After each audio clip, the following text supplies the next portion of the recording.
esta ocasión hemos visto por conveniente tocar un tema que es de relevancia últimamente y que hemos recibido algunas consultas en el despacho y que, bueno, es siempre importante estar actualizado. Que es las vías de desvinculación laboral y situaciones especiales durante la pandemia. Básicamente lo que vamos a hacer es un poco revisar en general los contratos laborales, digamos, que difieren bastante de la contratación civil comercial y la manera de terminar las relaciones laborales, las distintas opciones que se presentan, ¿no? Bajo la normativa aplicable y también algunas situaciones que se han dado durante la pandemia, digamos, alguna normativa, algunas regulaciones que se han emitido, ¿no? Entonces, lo que quisiéramos también hacer notar es de que el presente curso o webinar, digamos, presenta un análisis, interpretaciones que son, digamos, criterios personales, ¿no? De los miembros que estamos exponiendo y de ninguna manera son criterios definitivos sobre los temas desarrollados, puesto que ya si alguien o alguna empresa o cliente requiere algún asesoramiento específico, ya nos puede contactar. Sin más que decir, le voy a ceder la palabra a Manfred para que pueda empezar con el desarrollo del webinar preparado para hoy. Gracias. Muchas gracias y buenos días a todos. Hago extensivo el agradecimiento por la participación en este seminario. Vemos necesario comenzar a hablar, cuando hablamos en materia laboral, de la naturaleza del contrato laboral. Como bien decía el doctor Mauricio, en materia laboral y es de conocimiento general, hay especificidades que no se dan en un contrato civil comercial, por lo cual es importante tenerlas claras antes de analizar cómo podemos proceder a una desvinculación en esta materia, ¿no? Estos son los elementos esenciales que constituyen la naturaleza de un contrato laboral. El primero de ellos, la subordinación y dependencia. Esto se define como la limitación de la autonomía del trabajador en el desarrollo de sus funciones, porque todas las actividades que éste realiza están dependientes y son desarrolladas en forma de subordinación con el empleador, ¿no? O con quien el empleador designe, ¿no? En este contexto se desarrolla la segunda característica, que es el trabajo por cuenta ajena. Esto no es otra cosa que el producto del trabajo realizado por el empleado es en favor del empleador. Y a su vez esto implica también que las ganancias son en favor del empleador, así como las pérdidas, ¿no? Las ganancias del producto de este trabajo. Un tercer elemento que hace a la naturaleza del contrato laboral es la remuneración, un elemento trascendental que más adelante vamos a ver cómo cuando este existe, cuando es fijo, cuando se constituye en un salario, hace referencia a una relación laboral y bueno, en todo caso es un elemento esencial para considerar que existe una relación laboral, la remuneración fija y periódica. Un cuarto elemento que consideramos hacia la naturaleza del contrato laboral es el carácter personal de esta. Este carácter personal tiene dos connotaciones. El primero de ellos, y aunque parece algo evidente, es necesario mencionar que el empleado o trabajador siempre va a ser una persona natural, y por otro lado que la contratación del empleado se realiza en función de las características y capacidades específicas que éste tiene, ¿no? Y por último, un elemento que ya lo mencionábamos al principio, que hace a la naturaleza del contrato laboral, es la intervención estatal. ¿Por qué la intervención estatal? Porque a diferencia nuevamente de un contrato civil comercial, cuando hablamos de un contrato laboral existen diversas o una variedad de regulaciones específicas que constituyen una intervención estatal en esta relación entre particulares. Estas limitaciones van desde el establecimiento de montos mínimos para los salarios, limitaciones a la libertad contractual, que es el elemento más importante que difiere de un contrato civil comercial, así como el establecimiento de principios que dan favorabilidad a la interpretación del contrato para el empleado, ¿no? Entre otras características que hacen a la intervención estatal partícipe de un contrato o de una relación laboral. Dicho esto, vamos a pasar a la siguiente, en la cual vamos a revisar lo que son las modalidades de contratación laboral. Muy escuetamente nos parece importante hacer esta clasificación a efecto de que más adelante se comprenda esto de las vías de desvinculación laboral. Las modalidades de contratación laboral son diversas, pero podemos resumirlas en estas tres o dos, como didácticamente lo vamos a ver, entre lo que es el contrato indefinido, el contrato a plazo fijo y una tercera categoría que son los contratos por temporada, contratos de menores, contratos de aprendizaje, que al final son especies de contratos a plazo fijo, pero por tener características diferentes también los clasificamos aparte.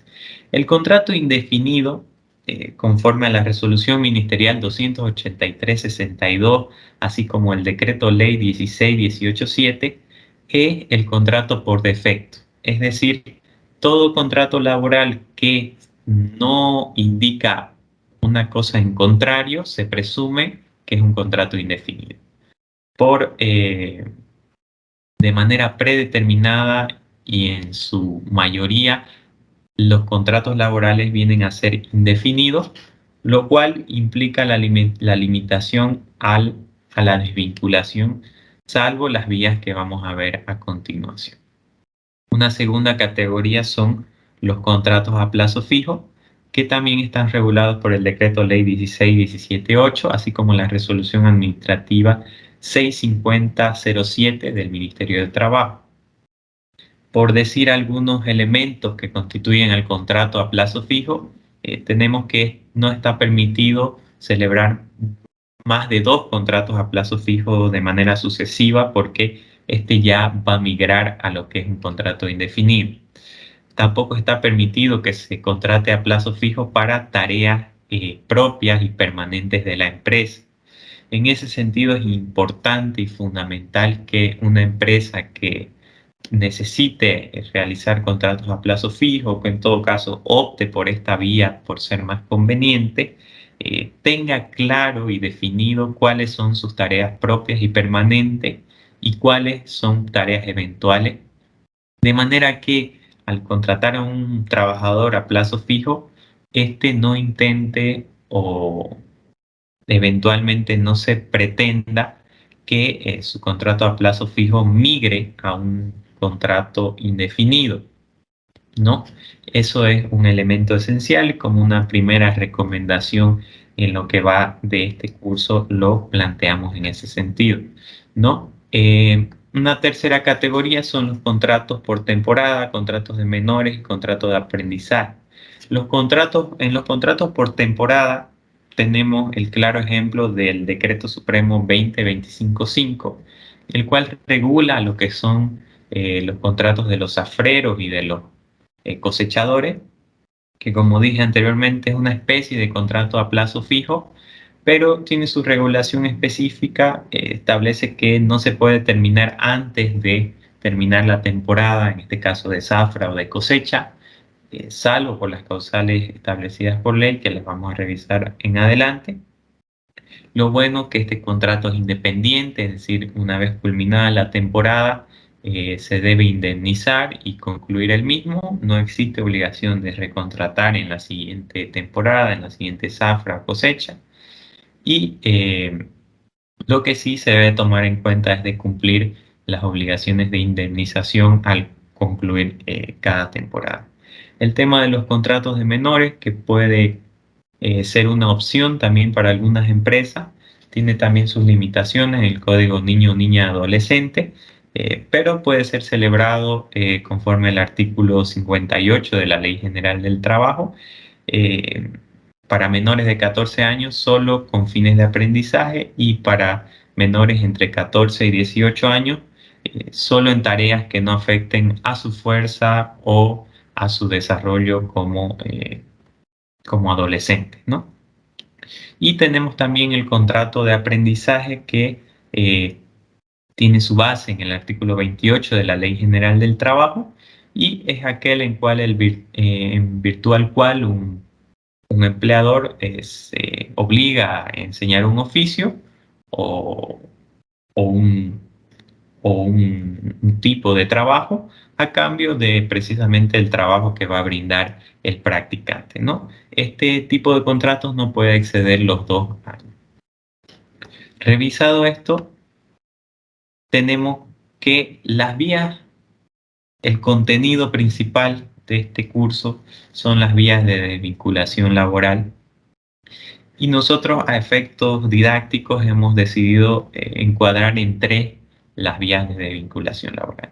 La primera de ellas, el despido justificado, conforme al artículo 16 de la Ley General del Trabajo y 9 de su reglamento. La segunda vía de desvinculación laboral viene a ser la renuncia y los acuerdos para la renuncia voluntaria. Y una tercera vía viene a ser el despido sin justificación, y su variable, digamos, que es el despido indirecto a través de su regulación, que ya la vamos a revisar a partir del Decreto Supremo y la jurisprudencia. Antes de comenzar a desarrollar estas distintas vías, importante mencionar las consecuencias de cada una de ellas, ¿no? Cuando se realiza un despido justificado conforme al 16 de la Ley General del Trabajo y 9 de su reglamento, se tiene que el trabajador pierde su derecho a la indemnización y al desahucio, y también pierde el derecho de pedir reincorporación, ¿no? La consecuencia, en un segundo caso, cuando se produce una renuncia o un acuerdo para una renuncia que tiene un mismo efecto, es que el trabajador pierde su derecho al desahucio o deja de tener este derecho. Sin embargo, mantiene su derecho a la indemnización. Desde luego que ante una renuncia también pierde el derecho de pedir una reincorporación. Y en el tercer caso, con un despido sin justificación y ante los despidos indirectos, conforme al artículo 10 del Decreto Supremo 28699, el trabajador puede optar por los beneficios sociales o por su reincorporación. Es por eso que, y verán que será la parte más amplia de este curso, las vías que nos permite la ley en el 16 de la Ley General del Trabajo y 9 de su reglamento son las que más convienen al empleador, de manera que pueda concluir una relación laboral sin mayores obligaciones.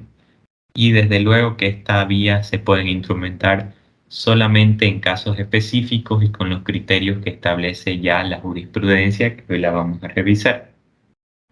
En ese sentido, procedemos a conocer la primer vía de desvinculación laboral, que son las que se pueden realizar conforme a las causales de la ley, y estas son perjuicio material causado con intención en los instrumentos de trabajo, revelación de secretos industriales, omisiones o imprudencia que afecten a la seguridad o higiene industrial, inasistencia injustificada de más de 3 días consecutivos o de más de 6 días en el curso de un mes.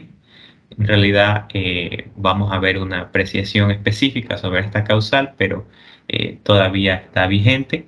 Incumplimiento total o parcial del convenio, el robo o hurto por el trabajador, las vías de hecho, injurias, conducta inmoral en el trabajo, y abandono en masa del trabajo siempre que los trabajadores no obedecieran a la intimación de autoridad competente.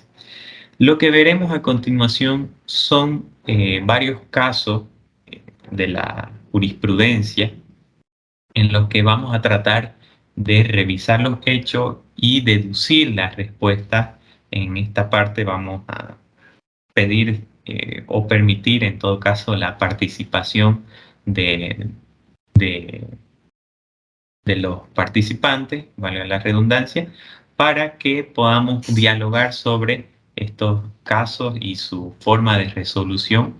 Y finalmente, de manera conclusiva, en cada caso veremos los criterios que se establecen, que serán las herramientas más importantes para dilucidar cómo actuar en las vías de desvinculación de aquí en más, ¿no?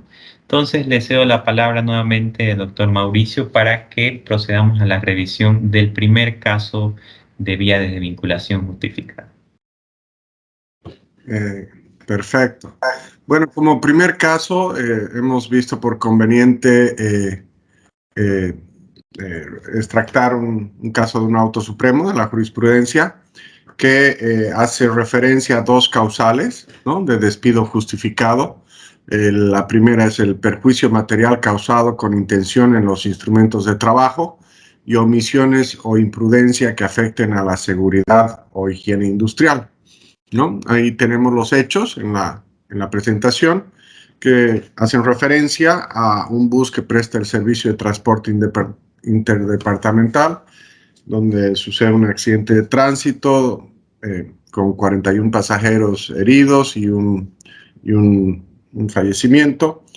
Las pericias del IDIF indican que el conductor habría consumido bebidas alcohólicas y existe un proceso penal en curso por la probable responsabilidad del conductor en el accidente, ¿no? Entonces, el conductor del accidente es obviamente empleado de una empresa de transporte y es, en este caso, despedido, ¿no?, en base a estas causales, ¿no? Entonces, las preguntas que tenemos serían si se puede atribuir perjuicio causado con intención, ¿no?, al conductor bajo estos hechos, ¿no? ¿Qué prueba sería necesaria para acreditar que el conductor fue imprudente o cometió omisiones? Y en caso de desvinculación justificada, ¿corresponde el pago de indemnización por accidente y grado de incapacidad? Esa sería la otra pregunta. Nos gustaría conocer el criterio de los participantes. Si alguien tiene alguna opinión sobre este caso. En primer término, digamos, ver si se podría atribuir a que el conductor ha causado este perjuicio con intención, digamos, ¿no? Entonces, si alguien desea comentar.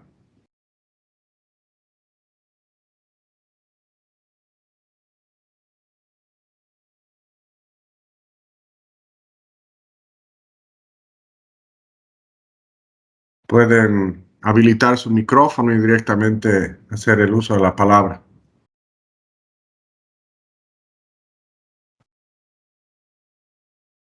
También el chat está habilitado en el icono al lado de gente, en la parte superior, doctor.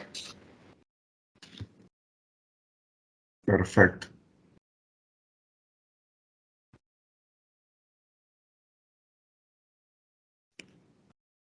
¿Nadie quiere opinar? Parece que no. Bueno. Por la Ahí situación. tenemos. Laura, adelante, por favor. Bueno, lo que yo creo que por la situación que vemos y el haber consumido bebidas alcohólicas y haber faltado a uno de los artículos, pues sí viene un proceso penal, ¿no? Ahora, la causal nos exige que se haya causado perjuicio con intención, digamos. ¿Se podría atribuir una intencionalidad o, en este caso, el conductor?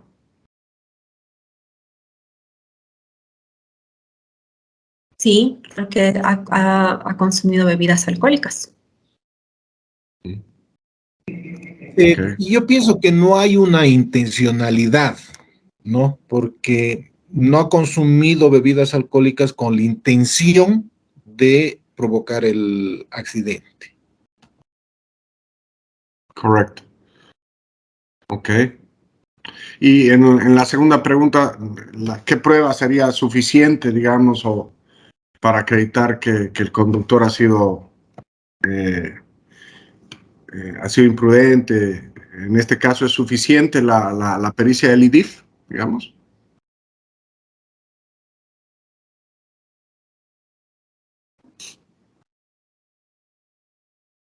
Bueno, sobre esto hay criterios distintos, ¿no? En cuanto a los mismos casos que se puede, digamos, interpretar, lo vamos a ver ahorita. Y por último, digamos, en caso de que se considere que ha habido intención y proceda el despido justificado, digamos, la otra pregunta sería si el conductor ha sufrido, obviamente, este accidente, si corresponde el pago de la indemnización por accidente y el grado de incapacidad, digamos, en caso de que haya quedado incapacitado.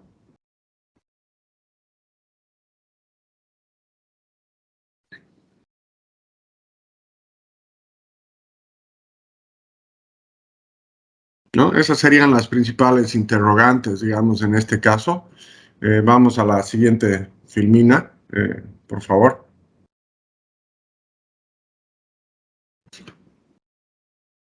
Bueno, los criterios, digamos, que se manejarían serían dos, ¿no? Dos opciones. En primer lugar, sería como ustedes saben, existe la duda razonable en materia laboral en favor del trabajador. Entonces, se podría interpretar que sería necesario una resolución condenatoria ejecutoriada contra el trabajador para la aplicación de esta causal de desvinculación, ¿no? También en mérito a la aplicación del principio de inocencia, ¿no? El otro criterio sería que la prueba de sangre, ¿no?, acredita ya por sí misma una prueba fehaciente de que el conductor ha consumido bebidas alcohólicas y estaba en estado de ebriedad, y sería, digamos, una prueba suficiente para proceder con la desvinculación, puesto que existiría, digamos, una violación al orden público, a normas de orden público, ¿no? Sigamos, por favor. Entonces, el criterio que en este caso específico toma el Tribunal Supremo de Justicia es de que básicamente la intención radica en el hecho que el conductor fue imprudente y negligente, ¿no? Por las características de su empleo, al ser un conductor de transporte público, ¿no? La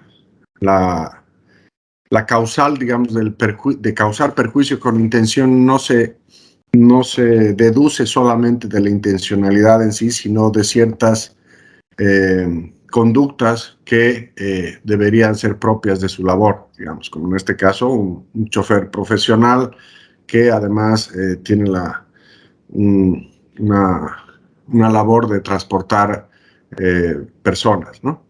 En este caso también se considera suficiente la prueba pericial del IDIF, ¿no?, al haber suscitado un hecho de tránsito, ¿no? También vemos que no correspondería, digamos, la indemnización por accidente y grado de incapacidad por las mismas razones de imprudencia y negligencia. Esto conforme norma el artículo 80 de la Ley General del Trabajo, ¿no?, que cuando existe, digamos, la imprudencia y la negligencia que causa el accidente de trabajo son propias del trabajador y también por vulneración a las normas de orden público, ¿no? Vamos al siguiente caso, por favor. Otro caso que hemos también extractado de la jurisprudencia es una causal de despido justificado en la que se alega la revelación de secretos industriales. En los hechos tenemos una trabajadora que es retirada y reclama el pago de desahucio, indemnización, aguinaldo y horas extras, más una multa del 30%, ¿no? El empleador responde alegando que la causa de desvinculación es que la trabajadora constituyó una empresa del mismo rubro, evidenciándose el robo de información, principalmente cartera de clientes y proveedores. La prueba son los datos y los documentos de la nueva empresa constituida por la ex trabajadora y declaraciones de testigos, digamos, de la misma empresa, ¿no? Entonces, la pregunta sería, ¿el solo hecho de convertirse en competidor de su empleador se puede considerar una revelación de secreto industrial o se configuraría dentro de esa causal de despido justificado, qué prueba sería necesaria para acreditar esta causal, y siendo que el empleador no comunicó a la trabajadora que esta era la causal de su desvinculación, o sea, el momento del despido o de la nota de despido no se hizo referencia a esta causal específica, ¿no? Sería admisible que el empleador pueda presentar este descargo en forma posterior, o sea, la causal de despido. Nos gustaría escuchar su opinión sobre este punto. Nuevamente les cedo la palabra para sus comentarios.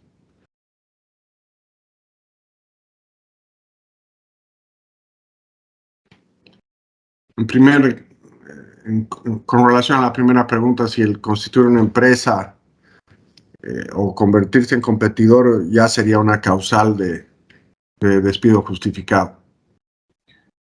Considero que sí. ¿Por qué? Porque el hecho ya de constituir de una empresa que se dedica al mismo rubro, solo por el hecho de constituirla, esta persona está utilizando ya no sé, el know-how, la tecnología, todo de la empresa donde esta persona ha estado trabajando. Entonces, el solo hecho de ir y a constituir y empezar a generar un negocio paralelo o que se convierta en competidor, pienso que ya es una causal y es una revelación de secreto industrial que debe esta persona conservar en virtud al cargo, al puesto que tiene en la empresa donde trabaja. Perfecto. La palabra, también podemos inferir que otra de las causales de despido del artículo 16 y 9 del decreto reglamentario es el incumplimiento total o parcial del convenio, es decir, del contrato de trabajo. Y en el contrato de trabajo, normalmente los contratos de trabajo también se señala que es causal de despido el tema de realizar trabajos similares o paralelos mientras está en función en la propia empresa. Entonces también podríamos inferir por ahí, y lo que nos habilita un segundo argumento de despido. Sí, de acuerdo. Sobre la prueba que ustedes creen que sería necesaria para esta causal, y si la empresa lo despide o hace el descargo después de haberlo despedido, ¿será válido?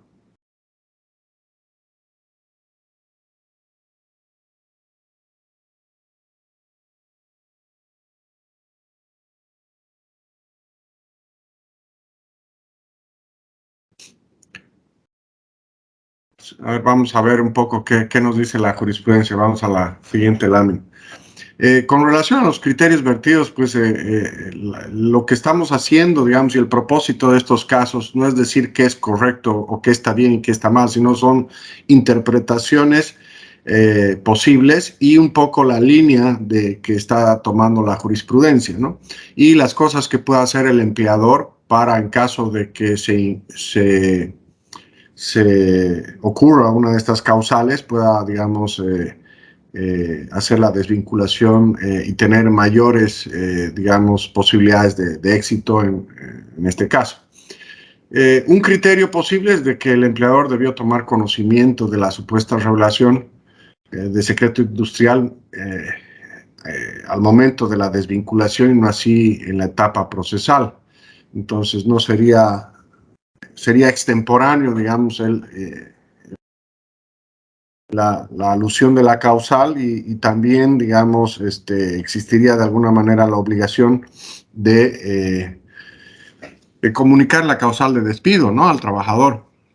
El segundo criterio es de que, en base a los criterios de verdad material, la ex trabajadora, al constituir una empresa que tenga la misma actividad que su ex empleador, es suficiente para acreditar la revelación del secreto industrial, ¿no? Sobre este punto hay que tomar en cuenta que en general en materia laboral, digamos, el abrir una empresa del mismo rubro no significa revelación de secreto industrial desde un punto de vista técnico, ¿no? Pero sería más un acto de competencia, ¿no es verdad? Pero en materia laboral, digamos, se toma el concepto de manera muy amplia, ¿no? Sería más, en realidad, más que revelación de secreto industrial, sería una competencia desleal, ¿no? Hablando de manera técnica. Veamos qué criterio adopta en este caso específico el Auto Supremo, ¿no? El Auto Supremo toma el primer criterio y nos dice que la justificación del despido debe ser dada con prueba preconstituida, ¿no? Entonces,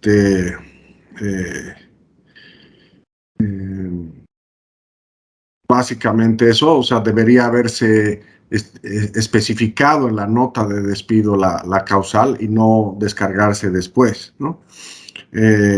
Después también dicen que la prueba, digamos, aducida en este caso específico tampoco fue suficiente y que se debe acreditar con todos los medios probatorios. Obviamente, alegar o probar esta causal es bastante complicado, ¿no? No sería nada sencillo. Por ello, quizás aquí viene la importancia, digamos, del contrato de trabajo y de la redacción de cláusulas que protejan, digamos, la revelación de información y cláusulas de no competencia. Como algún participante mencionaba correctamente, se podría aducir también como otra causal, más bien, el incumplimiento total o parcial al convenio de trabajo. Entonces, si en el contrato de trabajo se tiene una cláusula, por ejemplo, de no competencia, en vez de yo tener que probar una revelación de secreto industrial, que es mucho más complejo, sería más fácil el solo hecho de que haya una empresa o se realicen actos de competencia, podría ser una causal suficiente para el despido justificado, ¿no? Le voy a ceder la palabra a mi colega Manfred para que pueda seguir con los siguientes casos. Gracias. Muchas gracias. Okay.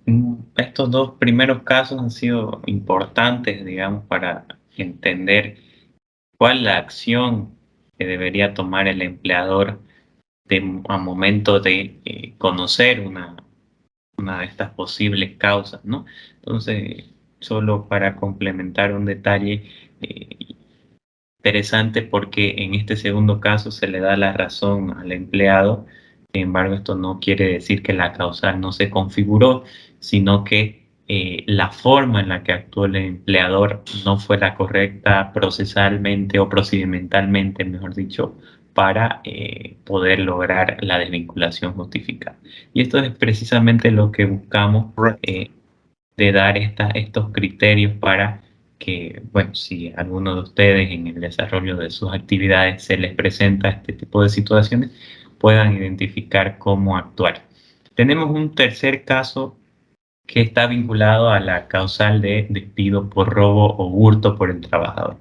Una de las más controversiales probablemente, porque en la generalidad se piensa que cuando un trabajador comete un delito de este tipo, necesariamente se le debe iniciar un proceso penal y condenarlo para poder desvincularlo. Y bueno, ahora vamos a ver en sí cuáles son los criterios que se adoptan al respecto. En este caso específico, se trata de una empresa en la cual se emite un informe de auditoría en el que se concluye que existe un faltante de dinero y se le atribuye la responsabilidad a una cajera. Esta situación es comunicada a la cajera y se le solicita sus descargos y que regularice este dinero faltante. La cajera no responde de ninguna manera, ni verbal ni de manera escrita, y directamente es desvinculada por la causal de hurto ante la falta de respuesta. Un detalle es que la empresa no contaba con un reglamento interno. En este caso, planteamos y nuevamente nos gustaría la participación. ¿Cuál creen ustedes que son los criterios que se van a adoptar?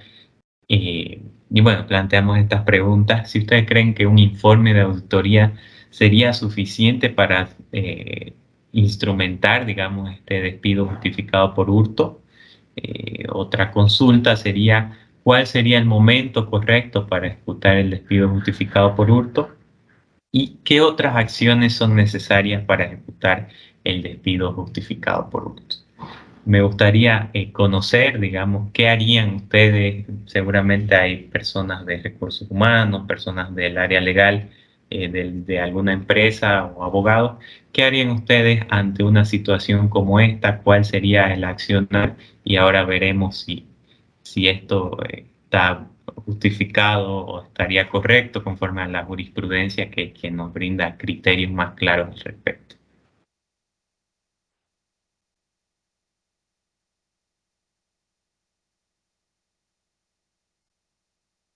Pueden habilitar sus micrófonos también o escribir sus aportes en el chat.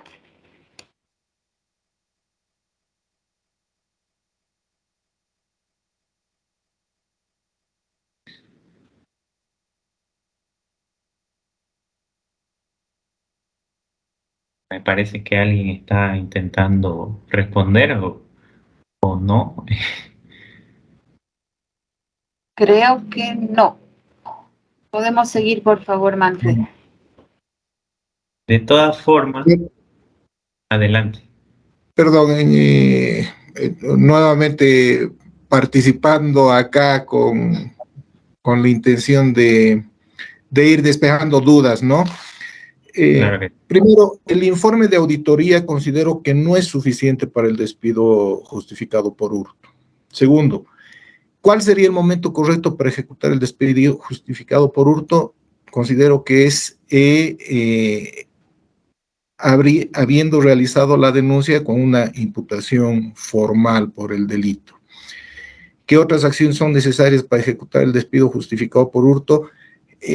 Aquí hablan sobre el reglamento interno de trabajo y ahí un proceso administrativo o una comisión mixta. Considero que al ser un delito no podría ejecutarse vía proceso interno, porque no tiene la competencia, porque es un delito, ¿no? Ese es el criterio que, bueno, pienso es el correcto, ¿no? sí, muy importante y el aporte. Y aquí lo vamos a ver complementado con estos dos criterios, que como ya vimos en la dinámica de los anteriores casos, hay dos criterios, uno estipulado ya sea por la primera instancia o por el empleado o el empleador, y el otro que es el definitivo por el Tribunal Supremo de Justicia. Un primer criterio establece que conforme a los artículos 151 y 159 del Código Procesal del Trabajo, el informe de auditoría sería prueba fehaciente, tomando en cuenta que la trabajadora tuvo la oportunidad de descargarse. Estos artículos, de manera muy breve, señalan los medios probatorios que se pueden instrumentar en materia laboral y contempla, digamos, la prueba documental como una prueba válida y fehaciente, ¿no? Este sería un criterio. Y el otro sería que para acreditar el despido justificado bajo la causal de hurto sería necesario un proceso disciplinario interno o una imputación formal, por lo cual en este caso la desvinculación fue injustificada. Recordemos que solo se le dio la oportunidad de descargarse, pero no hubo un proceso disciplinario interno o una imputación formal. Alguien, antes de revelar, digamos, cuál es el criterio del Tribunal Supremo de Justicia, si alguien quisiera también a mencionar cuál creen que es el correcto o el estipulado por este tribunal, puede hacerlo en este momento. Es muy interesante lo que decía el participante porque se vincula al segundo criterio, ¿no? Entonces vamos a pasar y vemos que No sé si, Manfred, perdón que lo corte, hay una participante que no puede ver la presentación. Yo la puedo ver, no sé si los otros participantes pueden verla. Por favor, si nos confirman. Sí, se ve. Se ve, ok, Se ve quizás perfecto. sí está en otro modo de presentación. Le pido por favor revisar o internamente la voy a asesorar. Gracias. Continuemos, por favor. Ya no hay problema.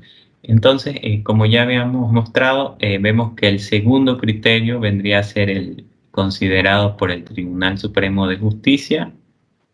Vamos a ver. Ahí está. Que precisamente está vinculada a la opinión que escuchábamos, que para instrumentar el despido bajo la causal de hurto es necesario un proceso disciplinario interno o una imputación formal, por lo cual en este caso la desvinculación fue injustificada. Interesante, a mi parecer, que se habilite la posibilidad de un proceso disciplinario interno como instrumento para hacer la desvinculación justificada. Evidentemente, en los autos supremos y en la jurisprudencia del Tribunal Supremo de Justicia, hay que decirlo, no hay una uniformidad plena, pero en el enfoque de este seminario y viendo la amplitud, en todo caso, de los distintos instrumentos que se pueden realizar en materia laboral, nos parece importante rescatar esos criterios más amplios que permitirían, en este caso, por ejemplo, hacer una desvinculación bajo un proceso disciplinario interno. Como un paralelo, tenemos la posibilidad de hacer una denuncia y llegada a la imputación formal, esta también sería suficiente para la desvinculación. Un elemento adicional son las salidas alternativas o el criterio sobre las salidas alternativas. Al respecto se tiene que el hecho de que una persona, un trabajador que haya optado por una salida alternativa en un proceso penal no estaría sujeto ni a un proceso disciplinario interno ni a una imputación formal. Ahí surgiría la pregunta de si se lo puede de todas formas desvincular bajo esta causal.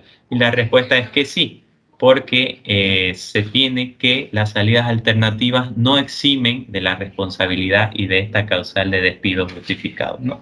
Las salidas alternativas, solo por dar una mención rápida, digamos, son aquellas que se tienen cuando el delito no es muy grave, como en este caso no se llega a una pena más de 3 años, entonces se opta por un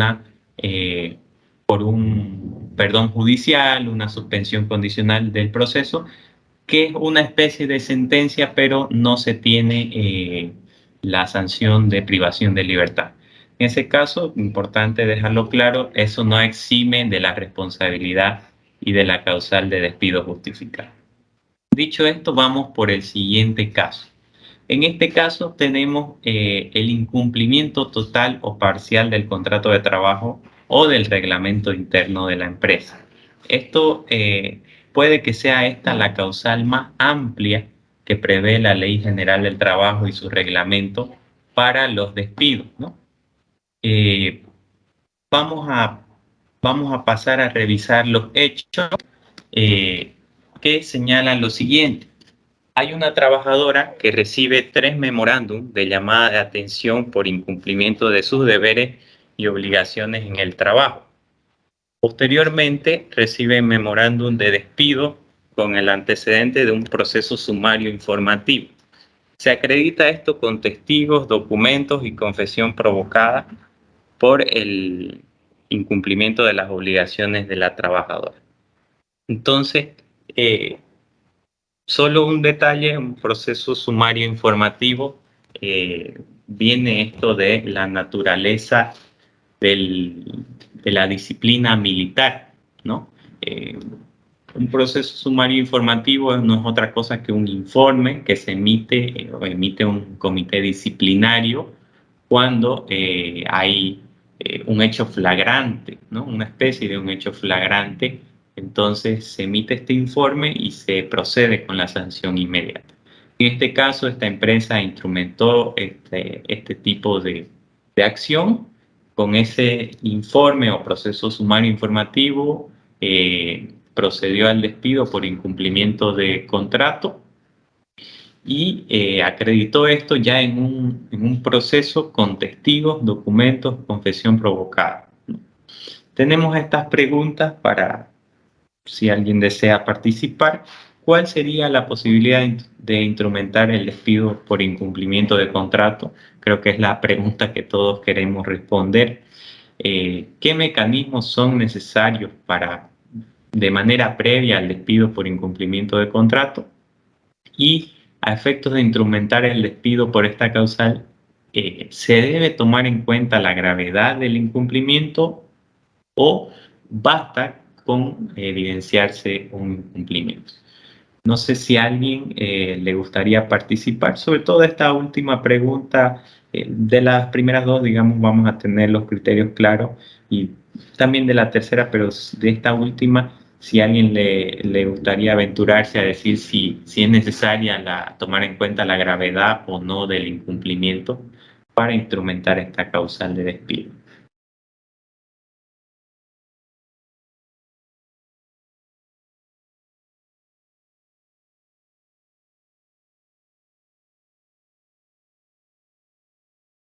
Al parecer estamos un poco callados o tímidos. Bueno, continuemos nomás, Manfred, entonces.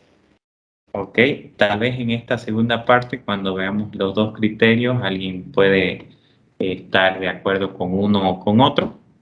El primer criterio señala que el proceso sumario informativo y las llamadas de atención son suficientes para acreditar el incumplimiento del contrato, y también las pruebas documentales, testificales y de confesión provocada que evidenciaron el incumplimiento.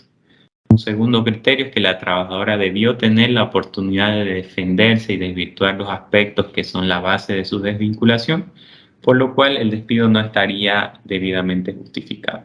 Algo interesante de este caso es que, conforme se señala en el criterio 1, al momento de llegar al proceso judicial, se instrumentaron estas pruebas que evidenciaron que efectivamente hubo un incumplimiento de contrato, incumplimiento de deberes y de obligaciones, incluso a través de una confesión provocada realizada por la misma trabajadora. Pero esto se realizó en etapa procesal. Ahí nos surgiría una nueva pregunta, ¿no? Si es suficiente que ya en etapa procesal se demuestre el incumplimiento. A todas luces parecería que sí, pero no sé si alguien tiene una opinión al respecto.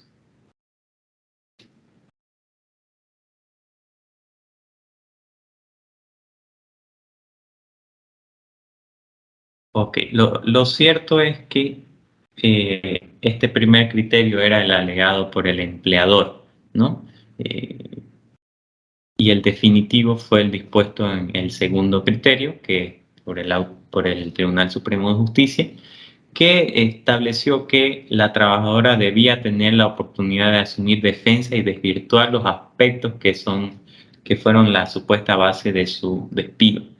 Y este es un precedente negativo en este caso para los empleadores, porque si vemos, como les decía hace un momento, que el despido fue demostrado, el incumplimiento fue demostrado en etapa procesal, y que esto no fue suficiente para considerar el despido justificado, porque el Tribunal Supremo de Justicia considera que esto se le debió comunicar en su momento antes de hacer el despido, y que se le debió dar la oportunidad de descargarse a la empleada en todo caso.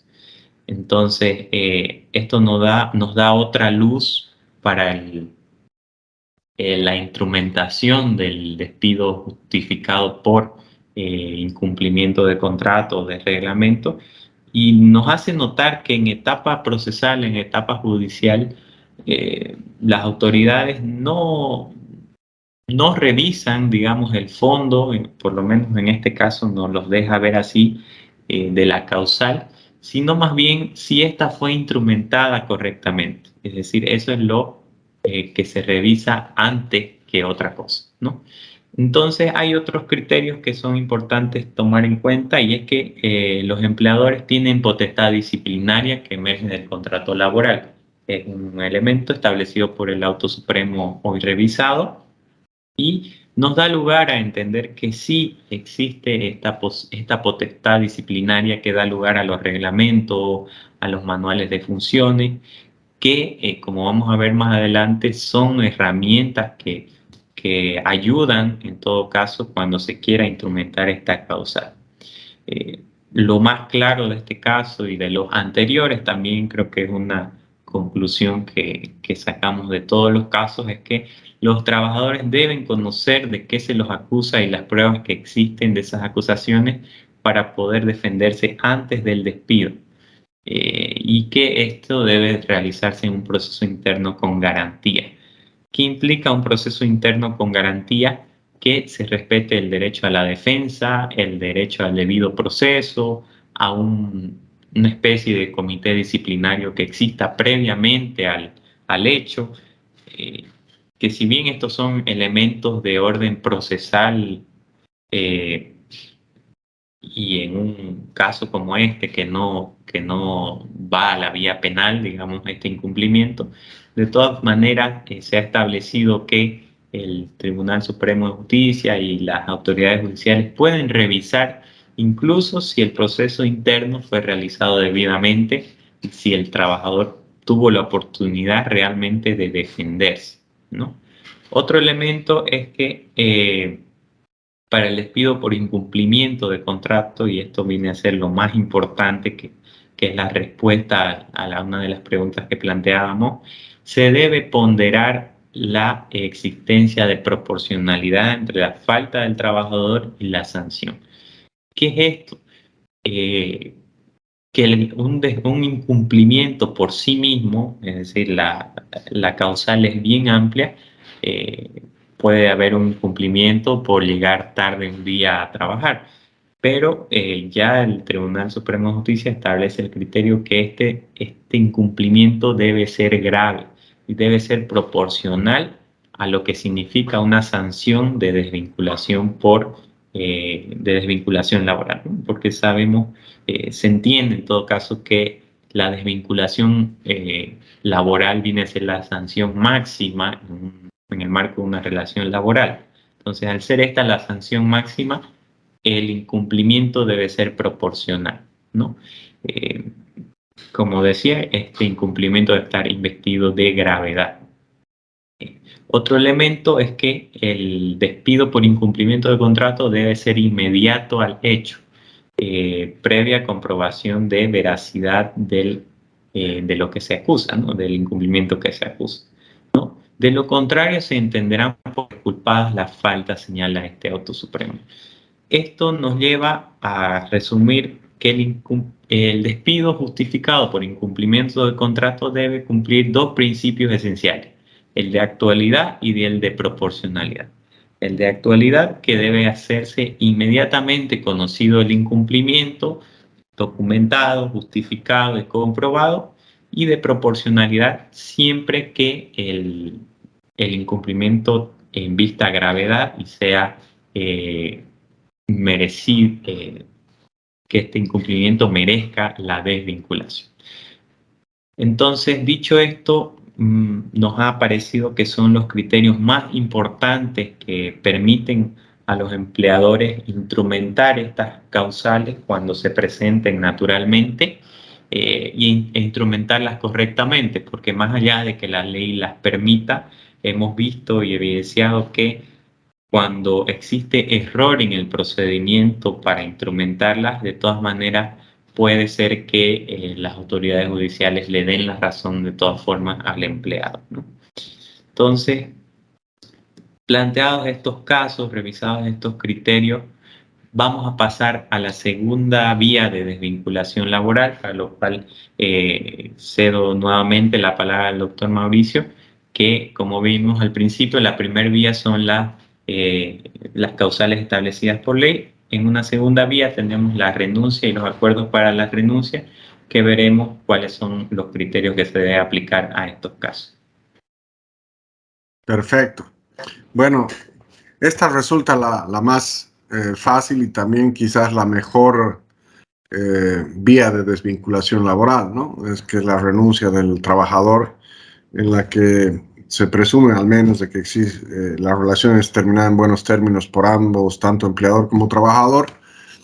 Y bueno, algunos criterios que se deben tener en cuenta es de que obviamente en este caso no corresponde el pago de desahucio al existir una renuncia por parte del trabajador. También se debe tener en cuenta que de acuerdo a la sentencia constitucional del año 2017, se ha expulsado del ordenamiento jurídico el artículo 12 de la Ley General del Trabajo que exigía el preaviso, ¿no? Bueno, tanto para el empleador como para el empleado, en la cual ante una renuncia voluntaria el empleado tenía que dar una carta, presentar una carta de renuncia con 30 días de anticipación, en caso contrario, digamos, perdía un sueldo, ¿no? O parte de... Eso tenía una sanción. Hoy en día ya no es necesario, entonces se puede realizar en cualquier momento. Y otro tema que se debe tomar en cuenta es que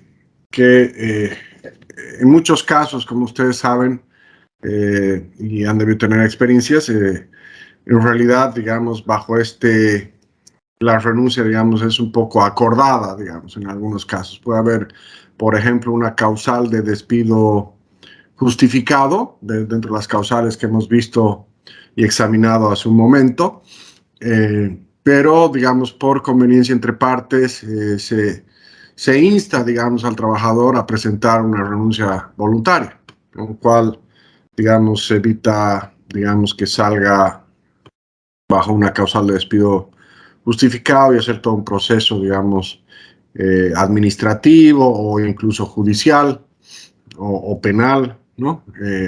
Según sea el caso, ¿no? Entonces, es una forma de negociación que se tiene que prever. Y por la experiencia que hemos tenido nosotros, por lo menos como despacho, sí creemos que es una de las maneras más sencillas, digamos, y menos costosas para terminar una relación laboral. Ahora, algo que se debe tomar en cuenta en cuanto a un acuerdo en el cual se podría suscribir, ¿no?, con el empleado, entre empleador y empleado, es el tema de que el artículo 70 del Código Procesal del Trabajo advierte, ¿no?, que las transacciones y el desistimiento no causan estado en materia laboral. Como ustedes deben conocer, una transacción, el término transacción o un acuerdo transaccional, implica pues la cesión de derechos, ¿no?, de ambas partes. Para algo se suscribe una transacción. Entonces, por el carácter constitucional y legal de los derechos laborales, estos, como ustedes deben saber, son irrenunciables. Entonces, al momento de redactar estos acuerdos para una renuncia voluntaria y pago, digamos, de beneficios laborales, es importante tener una cláusula de consentimiento informado, digamos, ¿no?, donde el trabajador está consciente y ha revisado, digamos, todos los aspectos de su liquidación y está, digamos, conforme con ello, ¿no? Sobre la conciliación hay un punto interesante, ¿no? Obviamente, lo ideal, digamos, sería tener un acta conciliatoria homologada. Sobre este aspecto, digamos, la conciliación como tal, digamos, en materia privada, digamos, ante un centro de conciliación no sería factible, puesto que tienen que ser derechos disponibles, pero el artículo 73, ¿no?, de la ley del órgano judicial establece la posibilidad de que los juzgados en materia de trabajo y seguridad social puedan aprobar actas de conciliación, ¿no? Entonces, obviamente eso sería, digamos, un sello, digamos, de legalidad de ese acuerdo, ¿no? Eso es en cuanto a esta causal de desvinculación.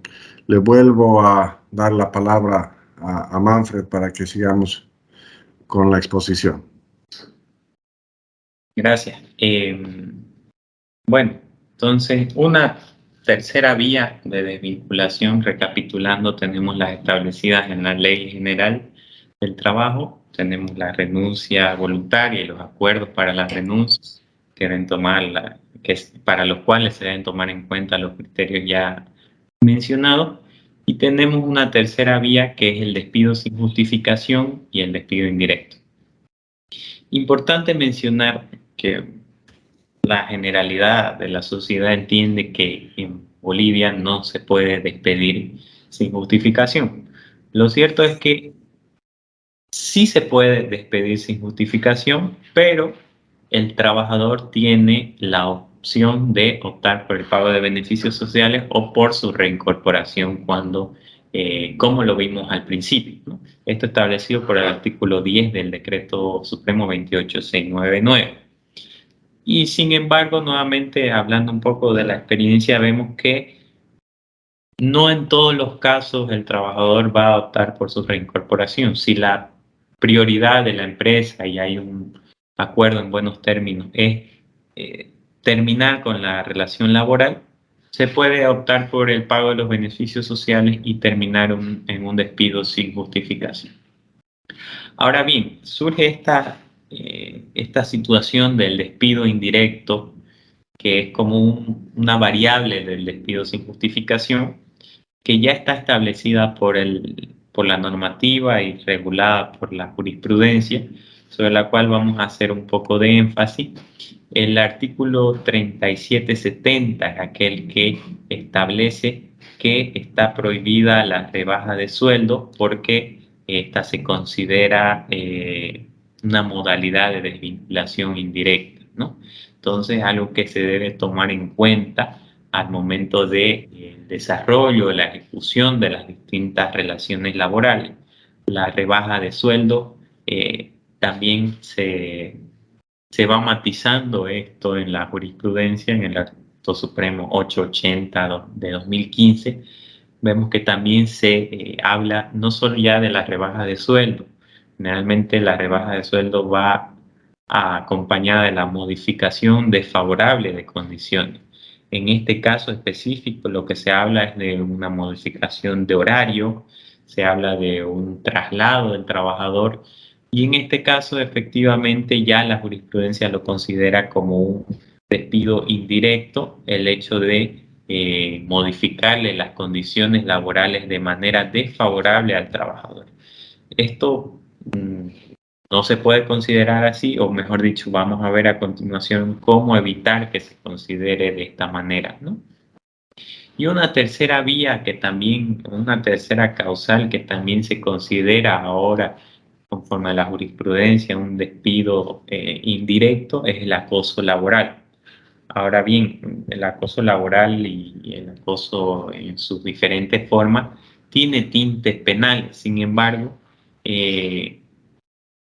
los criterios que exige la jurisprudencia para que se considere acoso laboral no siempre están vinculados al ámbito penal, y es importante mencionar, por ejemplo, el hecho de actos de discriminación, que sí es un elemento que da lugar a una vía penal, pero que de acuerdo al caso específico puede que no también. Entonces, pero la discriminación en el ámbito del trabajo o cualquier acto que pueda concebirse como discriminación se considera o está vinculado al acoso laboral. El aislamiento social dentro del círculo del trabajo es otro criterio que se considera parte del acoso laboral. El cambio de puesto de trabajo de manera desfavorable también, la asignación de tareas degradantes o de imposible cumplimiento, la asignación de tareas, se utiliza la palabra inocua, que hace referencia a tareas poco higiénicas en todo caso, que puedan causarle problemas a la salud del trabajador. Todo eso hace parte del acoso laboral. Y dentro de esto se comprende también los insultos, las amenazas, los maltratos psicológicos y en suma el maltrato en el marco del ámbito del trabajo. Todo esto está mencionado en el Auto Supremo 309/2014 y es importante considerarlo, como decía hace un momento, para una correcta ejecución de las relaciones laborales y evitar en todo caso que estas estrategias que vamos a ver a continuación, adendas que se pueden celebrar para una relación laboral más acorde a la realidad de una empresa, se pueda extrapolar o considerar que está incurriendo en una causal de despido indirecto, ¿no? Entonces, dicho esto, estamos concluyendo la revisión de las diferentes vías de desvinculación laboral, pero pasamos a una segunda etapa del seminario, donde veremos algunas recomendaciones y al final, de manera conclusiva, también veremos algunos aspectos sobre el tema de la pandemia y su vinculación con el tema laboral. Nuevamente le cedo, doctor, para continuar con esta parte. Gracias. Bueno, como parte, digamos, central quizás del objetivo de este webinar es poco alguna jurisprudencia, algunas estrategias, perdón, en base a la jurisprudencia que hemos analizado para poder, digamos, establecer de parte del empleador algunas acciones que pueden, digamos, proteger los intereses de la empresa y en caso de que se configure alguna causal de despido justificado, digamos, poder defender, digamos, ese despido de manera exitosa. Como han visto, en realidad la normativa y la misma jurisprudencia es bastante protectora del trabajador. No es sencillo, digamos, incluso en el caso de despidos justificados, puede darse de que la Corte falla a favor del trabajador, como hemos visto en los ejemplos ya examinados. Entonces, justamente para ello hay varias estrategias, ¿no?, que se pueden tomar por parte de la empresa.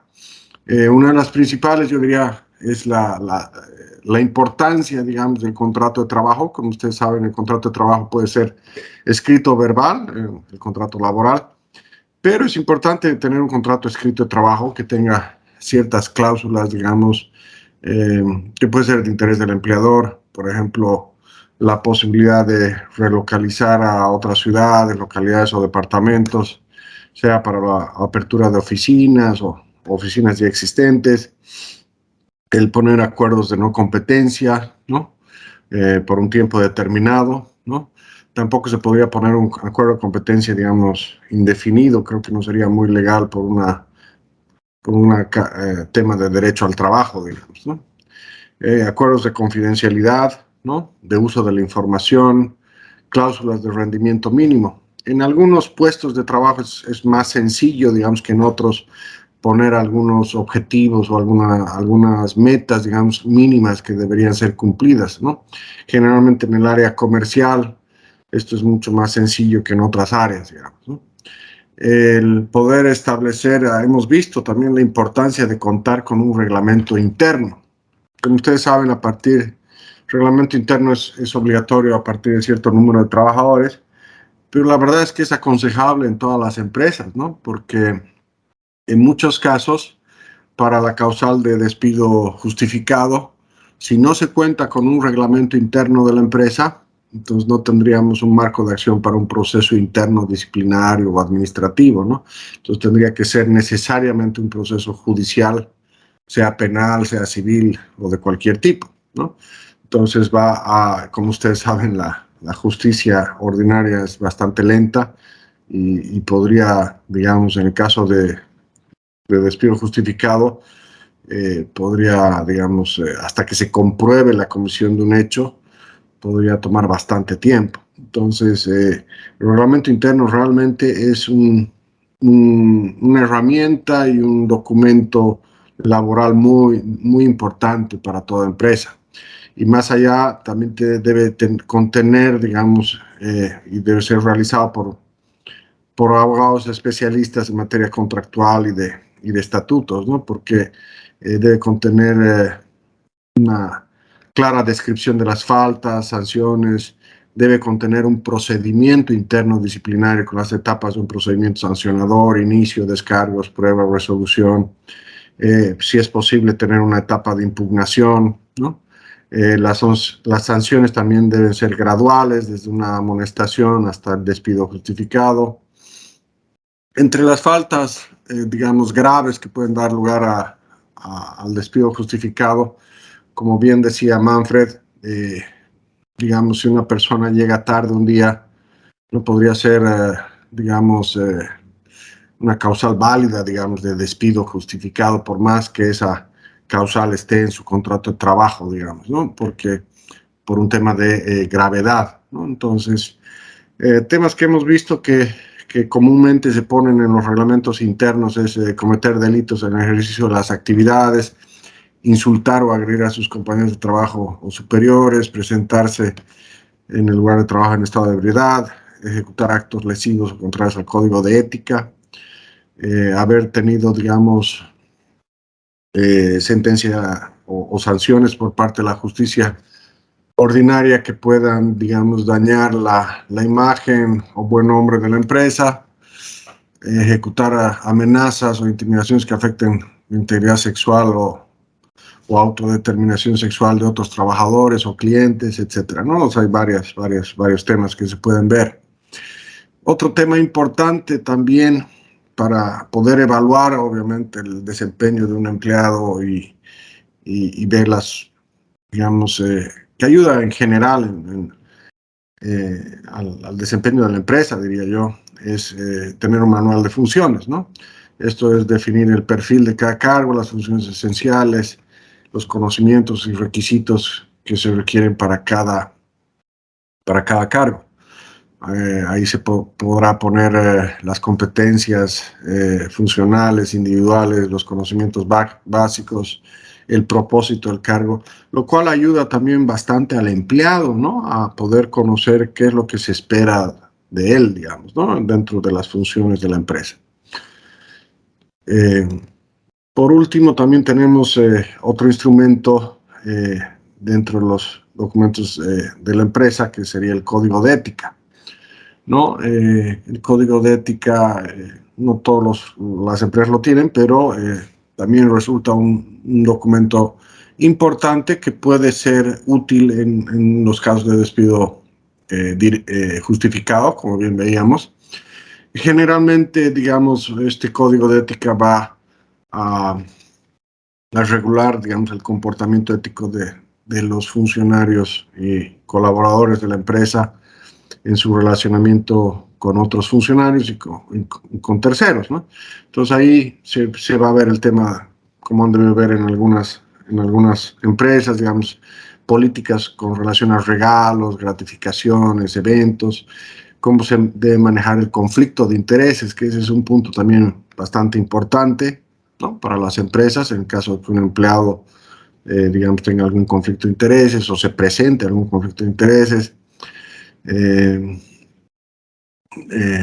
La calidad de atención al cliente, ahí podría también incluirse el tratamiento de la información, un canal de denuncias, ¿no? Por infringir el código de ética y obviamente todos estos códigos y demás se pueden, digamos, los empleados deberían firmar, digamos, una carta de compromiso de adhesión a este código, ¿no? Por último, el acuerdo de confidencialidad, que en realidad es o de tratamiento de la información, que puede estar en el mismo contrato o puede ser un anexo al mismo, ¿no? Que también es importante que esa cláusula o acuerdo, dependiendo de la importancia que se le dé, se delimite, digamos, qué información va a ser considerada confidencial, cómo se va a tratar esa información, cómo va a ser almacenada, devuelta, etcétera.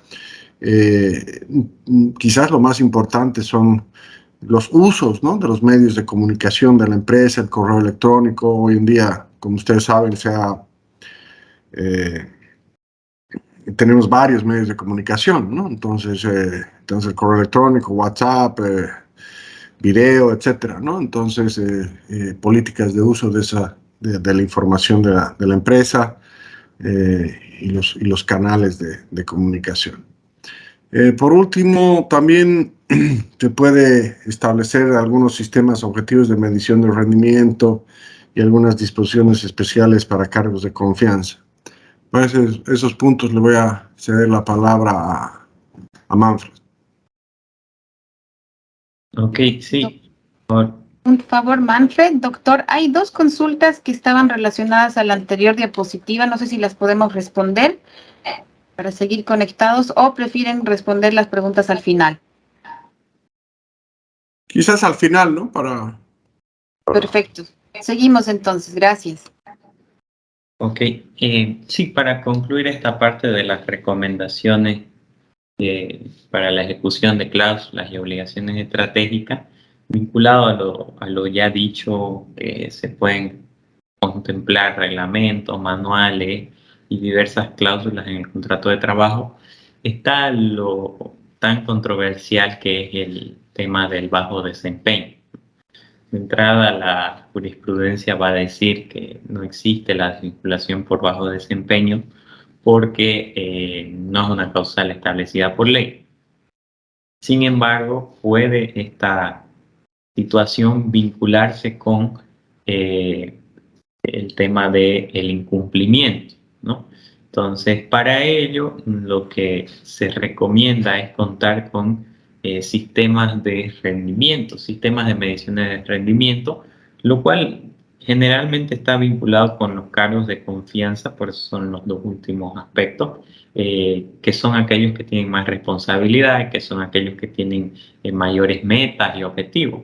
Entonces, estos sistemas de rendimiento que se instrumentan, que ya se instrumentan en algunas empresas, principalmente las que tienen de manera tangible los resultados, pueden dar lugar a que se instrumente una desvinculación por incumplimiento siempre que este cumpla los requisitos de actualidad y de proporcionalidad. Desde luego que no es algo definitivo, no es algo que se puede hacer así por así, pero es el extremo más factible cuando un empleador o una empresa necesita este tipo de certidumbre para sus relaciones laborales, ¿no? Entonces, estos aspectos para concluir la parte de las recomendaciones y de la ejecución de las cláusulas y obligaciones estratégicas, seguramente que en las preguntas veremos un mayor desarrollo de este tema. Ahora bien, una parte del seminario también era el tema de la regulación en pandemia. Entonces, que ya viene a ser la última parte. Si bien la pandemia parece que ya ha concluido, hoy vemos que los casos son cada vez más escasos, algo positivo en todo caso para nuestra sociedad y el desarrollo de los trabajos. Sin embargo, esta situación nos ha dado una coyuntura que antes no se tomaba en cuenta o no se tenía en cuenta, ¿no? Se han emitido diversas normas, como la que regula el teletrabajo, se regula diversas formas especiales del trabajo durante la pandemia, la exigencia de protocolos de bioseguridad que deben ser visados por o registrados o enviados al Ministerio de Trabajo, este tema de las bajas de capacidad temporal y las bajas médicas que tienen una regulación ahora más expedita. Entonces vemos que hay una diversidad de normativa que está vinculada al trabajo y está vinculada a la pandemia. Entonces, lo que tenemos para decir al respecto es que las causales, en todo caso, de desvinculación no han sido modificadas por estas normas. En todo caso, se han garantizado de todas maneras los derechos laborales, las formas de trabajo en todos sus diferentes tipos que ha adoptado durante la pandemia, que lo más novedoso ha sido el teletrabajo. Todo esto se encuentra garantizado. Sin embargo, ya como veíamos en lo anterior, la posibilidad de tener este tipo de reglamento da lugar también a que se cuenten con protocolos, ¿no? Protocolos de bioseguridad, en los cuales no solo implica, bueno, en principio solo implica una obligación para el empleador de cumplir con todos estos protocolos y su registro, su elaboración, su exigencia a los empleados, pero una oportunidad, digamos, dentro del desarrollo de estos protocolos o la elaboración de estos protocolos es que también se contemplen exigencias para el trabajador más rígidas o más claras que den lugar a que, digamos, el contagio, cuando este sobre todo estaba más grave, no sea prevenido en todo caso por el trabajador y que las bajas que afectan, digamos, a la productividad de las empresas no sean tan amplias y no sean tan largas y perjudiciales en todo caso, ¿no? Entonces, todo eso está garantizado. Sin embargo, vemos que los protocolos es una oportunidad en la cual los empleadores pueden establecer este tipo de exigencias, este tipo de, digamos, regulaciones para los empleados y en específico hablábamos nosotros, hemos publicado un artículo sobre este tema justamente en la época de carnaval, porque veíamos que había una posibilidad de poca prevención por parte de los trabajadores y un riesgo amplio para las empresas y dañar su productividad.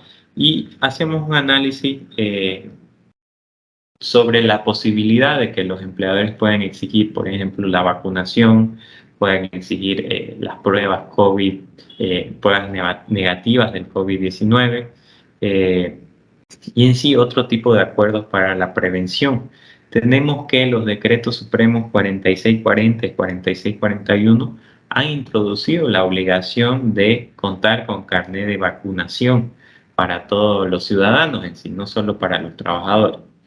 Ahora bien, esta exigencia fue suspendida por el gobierno con una forma muy curiosa de hacerlo porque se hizo solamente a través de un comunicado, no así con la abrogación o derogación de esta exigencia. En todo caso, lo que desde la óptica legal podemos entender es que la exigencia del contar con el carnet de vacunación o las pruebas PCR negativas regulares está vigente. ¿Cómo podemos instrumentar esto en la vía laboral y de manera que se pueda garantizar la bioseguridad en el ámbito laboral? Es de diversas maneras, en especial a través de la suscripción de adenda o del consignar esta exigencia en los protocolos, como ya mencionaba anteriormente. Una pregunta que surge de inmediato es: ¿se puede desvincular a alguien que no cumpla estas exigencias, ya sea el carnet de vacunación, las pruebas o otras disposiciones en el ámbito de la bioseguridad? Y la respuesta es la misma que ya hemos planteado anteriormente. Se puede vincular esto con el incumplimiento del contrato o el reglamento interno, que es una causal establecida por ley. Sin embargo, se debe cumplir el aspecto de la gravedad y de la actualidad. Entonces, seguramente no todas las empresas, no será lo mismo para todas las empresas el incumplimiento, qué sé yo, de la utilización del barbijo. Si de pronto en mi ámbito de trabajo tengo una oficina en la que no atiendo a nadie y está todo cerrado, no podría alguien decirme que porque no se está utilizando el barbijo se puede considerar un incumplimiento del contrato. Sin embargo, esto se matiza cuando se desarrolla en ámbitos como el sector gastronómico, digamos, o el sector de los hidrocarburos, donde se exigen protocolos ya por la naturaleza de las actividades. Entonces, se debe considerar los casos específicos y de hecho hay o existe la posibilidad de que este incumplimiento a las medidas de bioseguridad o a otras exigencias que pueda disponer el empleador pueda implicar también un incumplimiento del contrato. Entonces, es el análisis que planteamos sobre la regulación especial durante la pandemia, que si bien, como decía hace un momento, ya está, parece en una etapa más leve o más calmada, no se debe dejar de tomar en cuenta que puede retornar o que pueden darse otras situaciones, no solo pandemias, sino diversas situaciones que exijan este tipo de medidas más de bioseguridad o exigentes para el cumplimiento en el ámbito del trabajo, ¿no? Entonces, a manera de conclusión, voy a cederle la palabra nuevamente y finalmente al doctor Mauricio para que veamos un poco las alternativas al contrato laboral, porque como hemos visto, de todas formas, pese a que vemos los criterios más favorables para desarrollar estas relaciones convenientemente, vemos que hay que buscar ciertas alternativas que para ciertas empresas puede ser lo más conveniente, y finalmente escucharemos las conclusiones.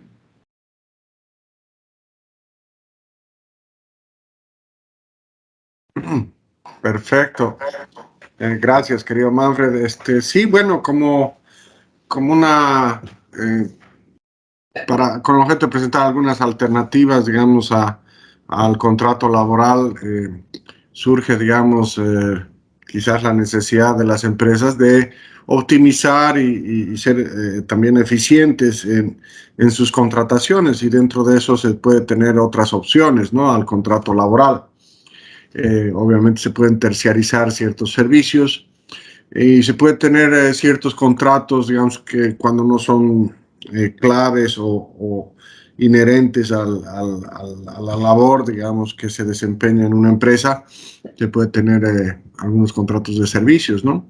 Por ejemplo, el contrato de comisión mercantil, bajo una comisión, digamos, como retribución, que no sería un contrato laboral, está regulado por el Código de Comercio, ¿no? Bueno, y contratos de consultoría, buscar tener proveedores, digamos, de servicios, ¿no? Contratar, si es posible, con sociedades o con al menos empresas unipersonales. Existe un riesgo, sí, con la empresa unipersonal, porque como ustedes deben saber, la empresa unipersonal no tiene personalidad jurídica propia. ¿Eso qué quiere decir? Que a diferencia de una sociedad, la empresa unipersonal es pues básicamente la persona que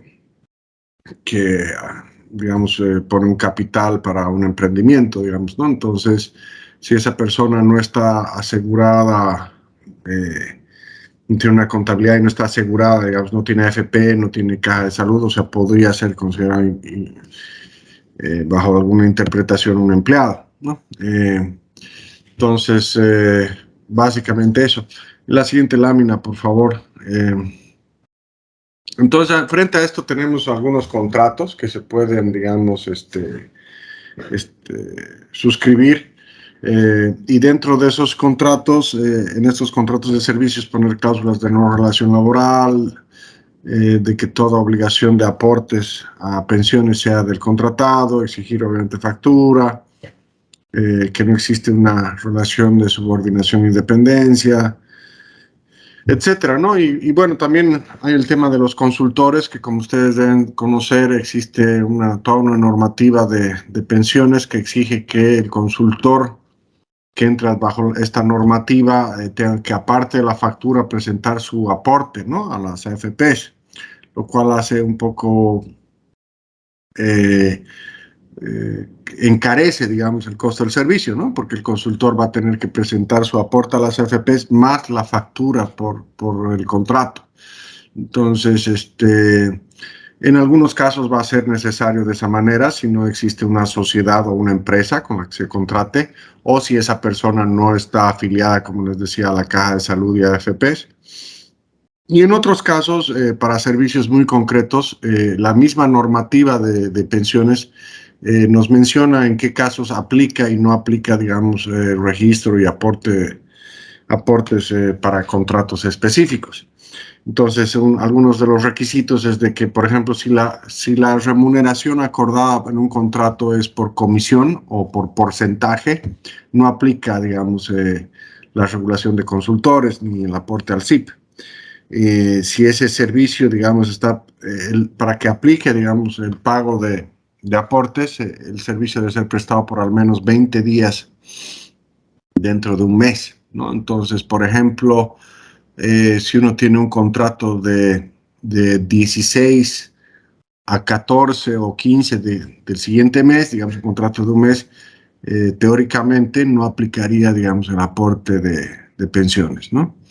Y la otra, digamos, posibilidad es de que en los contratos de servicios se pacte, digamos, por horas de trabajo. Entonces, si uno tiene una factura, se especifique, digamos, un detalle de las horas y los servicios prestados. Entonces, eso también va a disminuir, digamos, el riesgo de una...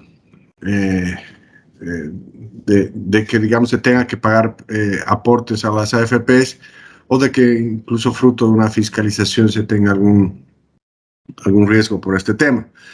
También la normativa y las resoluciones de la APS exigen que para el consultor la jornada laboral es de 8 horas continuas o discontinuas, ¿no? Entonces son algunos preceptos en general, digamos, para alternativas de contratación, como simplemente recapitulando, contratos de consultoría o contratos de servicios que pueden o no entrar como consultor. Acabo de mencionarles algunos tips para que no sea considerado consultor y contratar con sociedades y estipulación de cláusulas específicas que pueden ayudar, digamos, a protegerlo a la empresa, ¿no? Como corolario, quizás, y como conclusión de este webinar, podríamos pasar a la siguiente lámina, Manfred.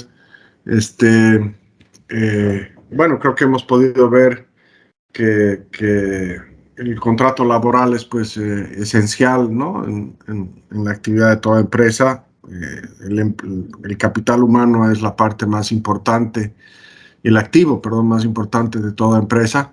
Entonces, es importante también establecer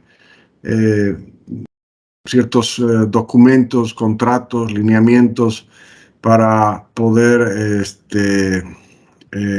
instrumentar, digamos, las relaciones laborales. Como vemos, nadie está libre de tener algún riesgo o percances en este ámbito y lo que hemos podido, digamos, concluir, lo de revisar la jurisprudencia en los distintos casos, así como la experiencia, es la importancia de contar con estos instrumentos que ya hemos mencionado, como sea el reglamento interno, códigos de ética, manual de funciones, cláusulas contractuales, etcétera, ¿no? Y también evaluar para ciertas actividades o ciertos servicios que requiera la empresa, obviamente contratos no laborales, ¿no? Básicamente eso. Si ustedes requieren cualquier apoyo o asesoría sobre estos documentos, estos instrumentos o su redacción, pues con gusto también nos pueden contactar. Estamos a sus órdenes. No sé cuáles eran las preguntas, querida Graciela. Doctor, perfecto, gracias. Bueno, invitamos a los participantes a que puedan poner sus preguntas en el chat mientras leemos las que han llegado. Primero, María Fernanda consulta, ¿qué pasa cuando se está llevando a cabo un proceso administrativo y la persona renuncia? ¿Se toma en cuenta la renuncia o se debe concluir el proceso administrativo disciplinario? Adelante, por favor. Bueno, no sé cuál será el objeto depende de lo que desee la empresa, ¿no? Pero si ya hay una renuncia, pues aquí lo que se va a discutir es el tema si se va a pagar o no, supongo, la indemnización, ¿no? Entonces, depende si realmente hay una causal justificada, pues se podría seguir con ese proceso o no, ¿no? O llegar a un acuerdo con el empleado.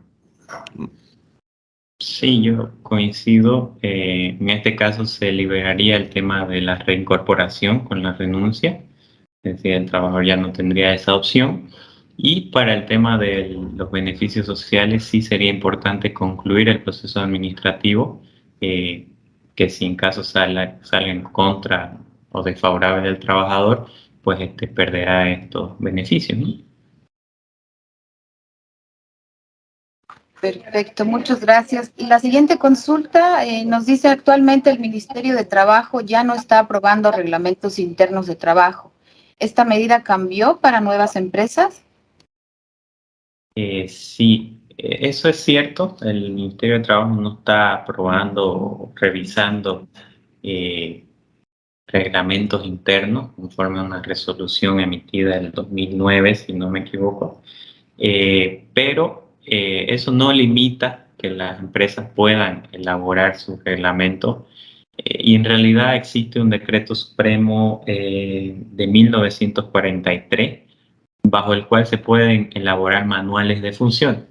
Entonces, al final son sinónimos, son formas, es decir, el nombre del documento no hace al contenido, ¿no? Es decir, en un manual de funciones también se podrían contener sanciones, faltas, es decir, está permitido, está amparado por la ley y más allá de que el Ministerio de Trabajo no lo apruebe, sí es posible elaborarlo, ¿no?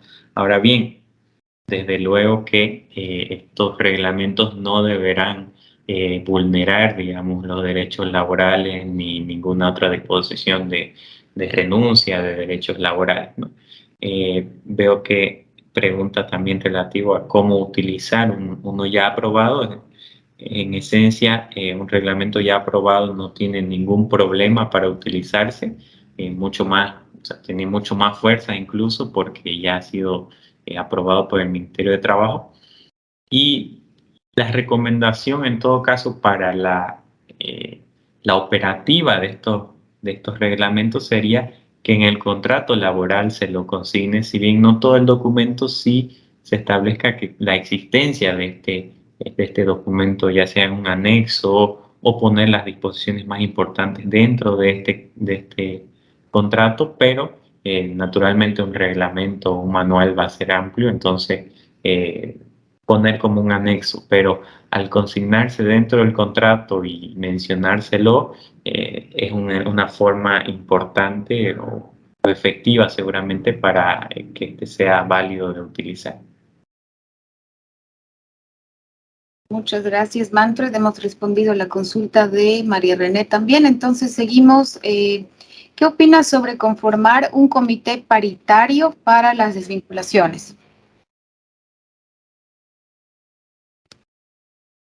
Supongo que se refiere a conformado por trabajadores y por representantes de los trabajadores y del empleador, ¿no? Que puede ser algo bueno, ¿no? Yo creo que puede ser algo, una medida que garantice la imparcialidad de ese comité. ¿No? Hay muchas opciones y modalidades. Lo que la jurisprudencia nos señala es que básicamente se tiene que garantizar el debido proceso. Es decir, como veíamos que el empleado pueda presentar sus descargos, ¿no? Que pueda ser escuchado, que no sea, digamos, destituido sin digamos, la posibilidad de presentar sus descargos, ¿no? Básicamente eso. Gracias, Sí. doctor. Fernando, ¿tiene usted la palabra? Puede habilitar su micrófono. Muchísimas gracias, gracias por el espacio. Justamente en aras de garantizar el debido proceso, creo que sí es muy importante realmente trabajar en estos comités sumariantes, disciplinarios, paritarios, etcétera. Mi pregunta es, ¿cómo podemos como validar este comité y el proceso en realidad que tiene que estar descrito? Recordemos el año 2015, un poco cuando se abrió transitoriamente por el espacio de un mes y medio, creo, la probabilidad de ajustar, actualizar reglamentos internos, visar reglamentos internos. Una de las preocupaciones era eso, ¿no? Adherir un acápite o un capítulo inherente al proceso sumariante, pero se cerró, ¿no? Esa probabilidad así muy rápido. Y al día de hoy, varias de las desvinculaciones son objetadas y no riden buen fruto a raíz de eso, no tener un proceso disciplinario, sumariante, etcétera. ¿Cómo podríamos visar o cómo podemos refrendar este proceso que hay que escribirlo ante el Ministerio de Trabajo? ¿Será necesario por ahí no llevarlo al Ministerio de Trabajo, pero sí tener un convenio por ahí con las y los colaboradores? ¿Cuál será la mejor vía de que cuando acudamos a una instancia como la de Sucre, no nos observen eso, ¿no? Y finalmente has hecho un proceso, pero no lo has hecho bien porque no está validado, no está, no lo sé, pues no está sustanciado adecuadamente, ¿no? Esa es mi consulta, muchas gracias.